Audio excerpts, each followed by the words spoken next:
Съществува вещество, което медицината използва над 100 години, но ти вероятно никога не си чувал за него. Етиленовото синьо е открито през 1876 година и първоначално се използва като багрило, по-късно като антисептик, антималарийно средство, дори и в психиатрията. Въпреки това, в един момент то просто изчезва от вниманието на медицината.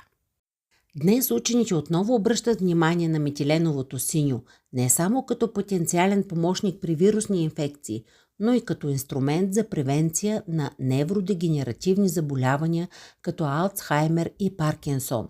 Ключът е в митохондриите, клетъчните двигатели. Метиленовото синьо им помага да работят по-ефективно, което има значение както за мозъка, така и за имунният отговор. Аз го започнах, защото усещах, че губя концентрация. Още след първия прием усетих промяна. По-ясна мисъл, по-добра памет, повече фокус през деня. Естествено, споделих и с приятелка. Тя го опита при първи симптоми на вирус. На следващия ден пълно възстановяване. Ефектът беше бърз и категоричен. Теленовото синьо има проучвания, има история и най-вече ефект.